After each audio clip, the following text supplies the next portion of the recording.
Hello guys! Hello. Welcome sa aming first vlog dito sa aming bagong bahay! Yay! Let's go! Ako si Fran. And ako si Jill na init na init! Let's go! So nowadays, ang trending daw ngayon is yung mga dink couple. So, Ano ba yung dink? isa kami doon. So, dual income, no kids, but of course, with fur baby. For baby. LGBT version. Yes, LGBT Kasi usually version. napapala natin yun yung mga Oo nga. normal, Hindi, normal naman na yung relationship na ganito. Hindi, I mean, kasi yun yung usual. Babae, lalaki talaga. Babae, lalaki. Okay. Pero kami, yung version namin is LGBT. Okay, game. So, for those na nagtatanong na ano bang pinagkakaabalahan namin, so, parehas kaming working from home. Yeah. So, sa accounting field ako, siya naman sa... Design and development field. So, yun. Then, yung work from home. Then, yung ano ba? Ano ba? Yeah, ano ko yan? Then, yun nga, usually yung client namin is sa US, ganyan. So, talagang dito lang kami sa bahay talaga nag-work. Sabay nag-work. Nandito lahat ng ganap. Bira kami lumabas, lalo na kakalipat lang namin. Tapos... Oh, speaking of kakalipat, siguro, syempre, iba sabihin nila na, di ba, paano yan, ganyan. So, ano ba yan? Next video ba yan? O, siguro snippets na lang. Dami kami pinagkakabalan dito. Akala ng mga friends namin parang nakakainip, ang boring kasi hindi kami lumalabas. Pero sa totoo lang, hindi na namin magawang lumabas kasi ang dami namin ginagawa dito. Hindi talaga kami ginagawa, guys. Kasi to start with, sa umaga, nagdidilig ako ng halaman. Dati hindi naman ako nagdidilig. Yeah, wala akong choice. Hindi siya nag-garden ever since. So, since nagsama kami, ganyan, ako mahilig talaga ako sa plants. So, ayun. Additional activity yon, di ba? Sabi nga niya, ito na yata yung future ko. Doon na ata ako tatanda sa pagdidilig ng halaman, kasabayan yung mga kapitbahay namin na pag ano ng araw, pag sunset na, diligan na, sabay-sabay kami lalabas doon. For babies, so, syempre, alam mo naman, parang may anak ka rin naman nun, di ba? Ilan sila? 5. 5. 3 Shih Tzu.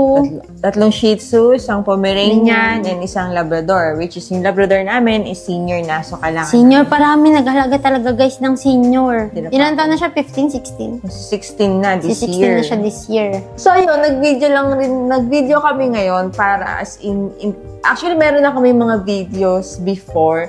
Yun yung nagka-travel, short travel, yung short na staycation namin. And parang gusto namin na buhayin ulit tong YouTube channel namin. Pero nagti-TikTok kami mga I-share ko lang sa inyo, side chika. So, bakit kami mag-ganon? Mabuhay namin yung TikTok namin. Number 1 reason is para madami siyang pagkakaabalahan kasi medyo baliw to eh. So, kailangan use yung space sa utak niya, yung oras kasi talaga, niya. pag nababakante kasi rin, parang nakakabaliw. Ewan ko. Oo, siya kasi, ewan ko ba dito. May lang may special guest. So, ayun, para at least, siksik yung niya. Though marami kaming ginagawa, pero ewan ko kasi at some point, meron siyang, man tawag mo doon, yung parang block something. Nazo-zone out siya, parang ganun. Yeah, parang medyo yan. So, yun, naisip namin na, sige, buhayin natin yung YouTube channel natin since nandun pa rin naman, hindi naman siya na-delete or what. And then, yung snippets is dun sa TikTok namin, which is, syempre, follow nyo dapat, no? So, yun, like, follow, subscribe, ganun ba yun? Ay, YouTube. Hindi, YouTube. Ay, iba pala. I-follow nyo rin kami, syempre, sa TikTok. Para yung mga short, namin, mga kalokohan. Ay, kalandian. Sa YouTube, yung house tour. Hindi, yung kung ano yung mga yung ginagawa namin dito sa bagong bahay namin. Kung curious kayo malaman kung ano yung ano design. yung ganap. Design ganap. Kung ano yung, alam mo na, yung kung saan yung ganap, saan kami nag-work, ganyan. Pero, yun, sabihin lang namin, syempre, yung kami, as a couple, so, ilang years na tayo. May grabe naman ako sa mga umpalat. So, syempre ngayon kasi, di ba, marami ng parang super easy na ngayon di ba, na mag-out. as an LGBT couple. Pero syempre tayo mga millennials. Couple, pero yung as individual na. yung preference. Sa ganitong pero community. kami, ayun. Okay naman. So, ilang years na ba tayo? Ako, alam ko lagi, ikaw. Lagi niya kasi hindi kaya sagutin yan eh. Wag na, pahirapan natin ilang months na. Wag yung months! Ayoko kasi ng months talaga.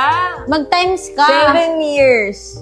I-times mo sa 12. 7 years and months. Ayun, yun na kami. 7 and 4. 7 months. Siya kasi masyado siyang 84, 88 months. Since accounting. Tama ba? 88.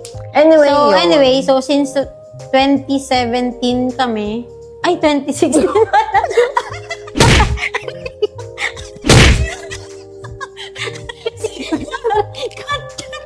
7 years, 4 months na kami. Magkakamali, since May equation yan actually, minus... Wag na. May equation yan guys eh. Not exactly 7 and 4. Siguro, i-round up na lang. Wag na ako na yun. 7, 4. So anyway, yeah. So yun. So since naging kami, siya nag-introduce sa akin sa freelancing, work from home, and nag-trigger yon nung nalaman niya yung monthly salary ko. Way back 2016 pa. So kaya kasi ako niya ako. Since 2012, nag-start talaga ako ng freelance. So parang, alam niyo na income nito. Isa ako sa mga parang pioneer na rin. Isa na siya sa mga matatanda. Oo, kaya alam niyo na guys, ilang taon na. Do the math, guys. Pero yun nga, so, dun, parang blessing disguise rin sa kanya, di ba? At least na-explore niya yung pag-freelance.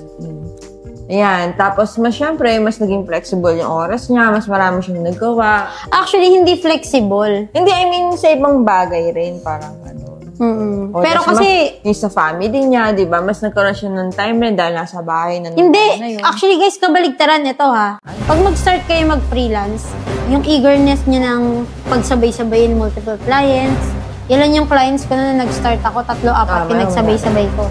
So, siguro next topic na yun kasi mas mahaba yan eh. Okay, fine. Hindi, ask muna tayo. Sige. So, ayun lang for now. And we'll continue sa next videos kung ano pa ba ang gusto nyo i-content at kung ano pa ba maisipan namin content. Again, I'm Jill. And I'm Franz. So, goodbye! Bye-bye! See you in the next one!